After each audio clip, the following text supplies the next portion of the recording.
Okay, we are live. We'll give people a few minutes to come on and get engaged. So first of all, let me just say we're joined today by John Way, who is the owner of the Tackle Shop in Ennis, Montana, which is Montana's oldest fly shop, by the way. Um, and we're talking about the dewatering of the Upper Madison, which happened because of a problem. It's Tuesday night, right? Yes, yeah, Tuesday night, exactly. It's a coupler or an axle with the head gate on the dam broke, and about midnight, 1 in the morning, flows went from 640 CFS down to about 100 CFS almost instantaneously. And who was the first person to notice this? You know, I started. I don't know who noticed it first, but I know Northwestern Energy, who has the dam, didn't notice it until they started getting calls. Wow. I know, like Kelly Gallup's folks who are right there at the dam. They might have been the first people to notice it when they drove by to work in the morning and said, "What happened to the river?" Because You'd it was almost pretty. think there'd be some sort of alarm or something, wouldn't you? You would think, that dam, it was shut down for 7 years to be repaired. Yes, it's a 107-year-old structure, but they had it shut down for 7 years and it's supposed to be completely new.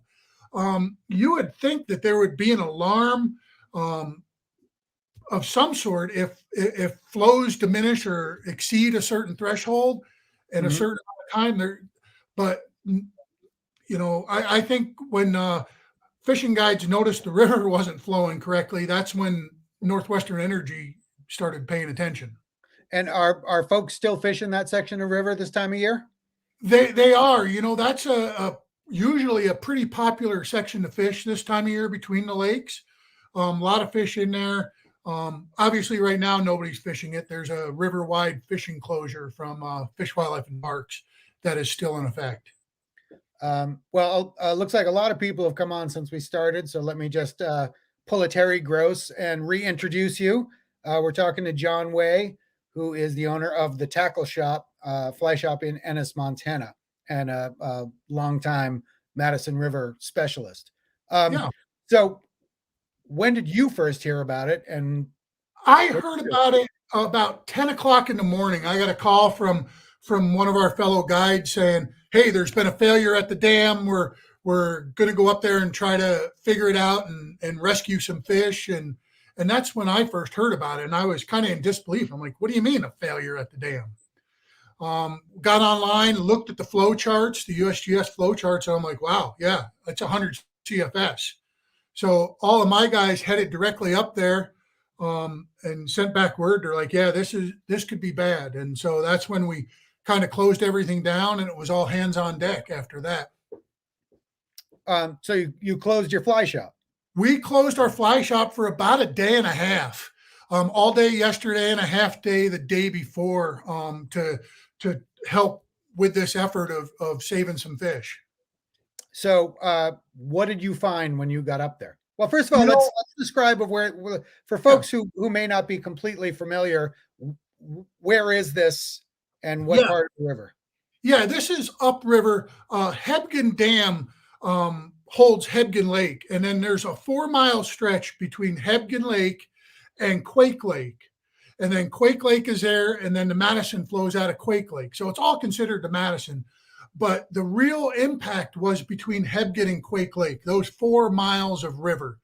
Everything downstream of Quake Lake, because that lake is so big, it had a buffer and the flows came down at a predictable rate.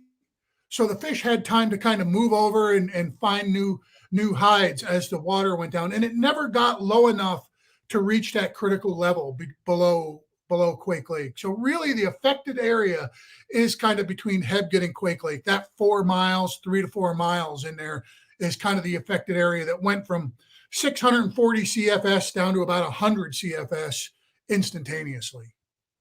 Wow. So, what did you find when you got there? Yeah, there was a lot of the side channels. had pools in them. In all those pools, because there was no water flowing through it, there were fish trapped in all those pools that couldn't make it out of the side channels back into the river. And everywhere you looked, there was pools and puddles, and there were fish trapped in those puddles. So our guys went in there with nets, not just our guys. There was a big turnout. Went in there with nets, scooped up the fish, put them in buckets, and transferred them back to the main channel where there was flowing water. Pretty much that whole stretch between Hebgen and Quake Lake, it was considerably affected right there. And I mean, when you return these fish to the main channel, did they seem like Yeah, swam they swam away just fine. I think the temps in these pools were cold enough. It is fall, late fall here, so it wasn't a water temp issue. They seem to swim away just fine. So let's be hopeful that they all make it just fine. And you were finding all species, all sizes?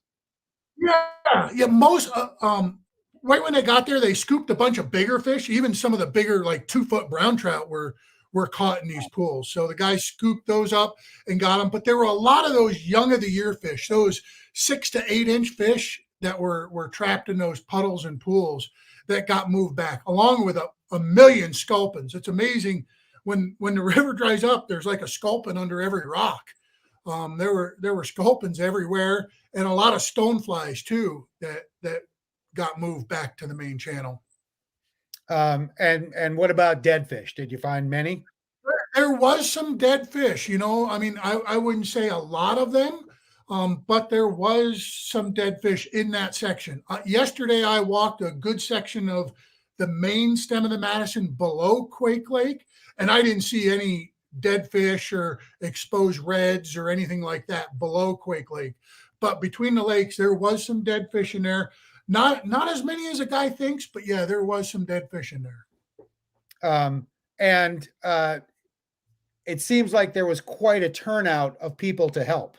Yeah, it's amazing, the power of the internet and social media. This wasn't driven by any state agency or Northwestern Energy. It was the fly shops and outfitters that started putting posts on social media and asking for volunteers to come help move these fish and walk the banks. And the turnout was just amazing. Literally, there were hundreds of people turned out, dropped everything, what they were doing, drove to the Madison with nets and buckets and made this thing happen. It was amazing to see. The number one, the power of social media, but the river lovers, the fishermen, even just the regular old Montanans that just care about, healthy rivers that aren't necessarily fishermen, they all turned out. And every parking lot all the way up and down the river had cars parked in it, people walking the banks, checking for fish in side channels that were stranded. And it was an unbelievable thing to watch. The whole pretty much state come together to make this happen. And it was all done by the power of social media.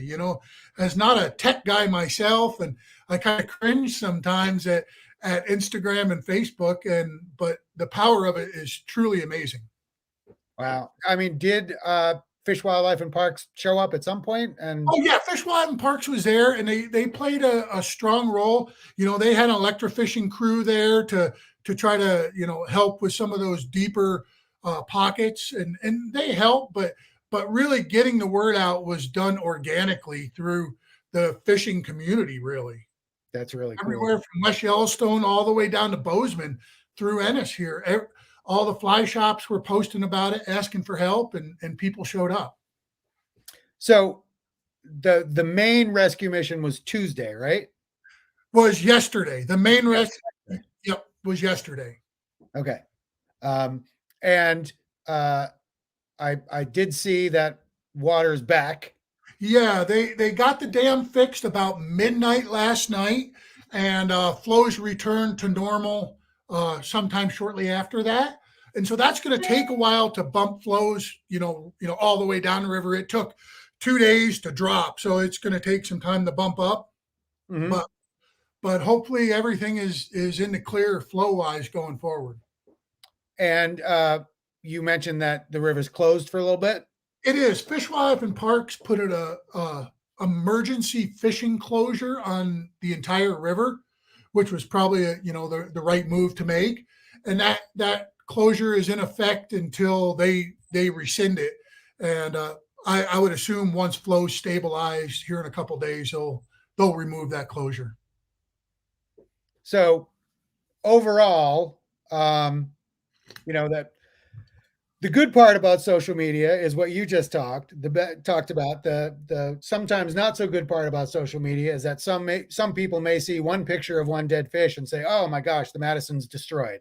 I know, and that's what I worry about. The biological impacts of this are yet to be seen, but really the significant impacts are on a 3 to 4 mile stretch of river, and the Upper Madison is almost 60 miles long. So really, it impacts only a very small portion of the entire Upper Madison, um, and and even if it is significant on that small portion, it is still a small portion of the entire river. And And I understand. I would assume that fish from Quake Lake would move up in there pretty quickly as well. Exactly. Yeah, Quake Lake has always been a great reservoir for fish. They move up there to spawn, they move up there to feed, and they drop back and forth into the lake, at will. But come March, April, you're not expecting things to be much different. I don't think so. I'm not a biologist. I'm kind of waiting to hear what the impact is, but I don't expect river wide to have a huge impact fish population wise. Maybe in that small window between Quake Lake and Hebgen Dam, there there there was an impact there, but below that, I don't think so. All the reds below Quake Lake that I saw, all the spawning reds were still underwater yesterday afternoon. So I feel pretty confident that everything that spawned up until Quake Lake is probably still viable, and will turn out okay. But just that one section between the lakes was significantly impacted. That's really good to hear. Yeah, Let's open it up for questions. Let's see if anybody's asking questions in the comments here. Well, the first one, Bill wants to know what the impact of reds is believed to be. yeah. I think, yeah, between the lakes, I think there was a significant impact. But below Quake Lake, all the reds that I saw were still underwater yesterday afternoon. So Mark wants to know, is the brown drought spawn over, or are the fish still actively spawning? I believe it's over. They pretty much just got done. I always feel that the brown trout spawn kind of mid to late November, so they were pretty much done in my opinion. There could have been a few still spawning, some of the lag behinds, but I think they were pretty much done. Um, what what was the weather like yesterday? So the water goes away. Yeah, Things are still moist, I assume, on the ground. What was the yeah. weather like? The weather was we've been having some unseasonably warm weather, which I think is probably good. Normally it could be 30 below this time of year here in Montana, and it was in the 50s yesterday. So that water stayed, it didn't freeze overnight. And so the water didn't freeze, the reds didn't freeze. So hopefully that's a Right. good thing. Right. Um, what was the biggest fish you personally saw rescued? I didn't see any huge ones. Some of my guys um, rescued some that were over Wow. 24 inches. Me personally, just little guys, which is pretty much how I fish. Madison Chris says the full fishing closure between Hebgen Dam and Ennis Lake will be lifted at midnight tonight. Oh, perfect. Thanks, Chris. That is awesome. And let's see. I mean, I don't know if you know this. Can trout eggs survive not being in the water for a certain amount of time? I don't know, but I've also done some research. Trout seek out areas of generalized upswelling, and so I think there was some moisture there. Um, I don't know if they can. I don't know. That's a question for the biologist.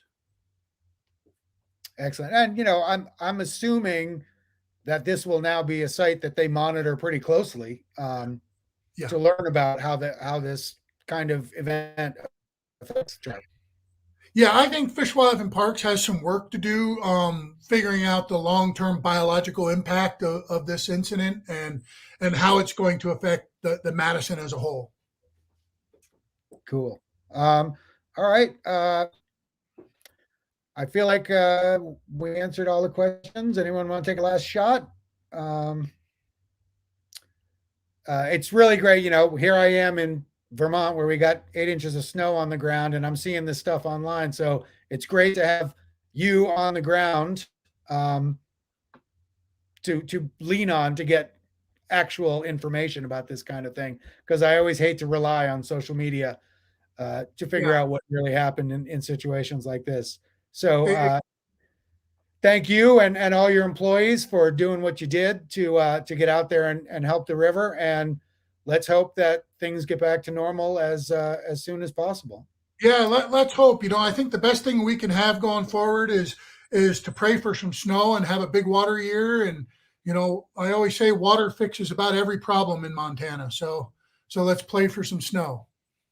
Excellent. Well, thank you so much.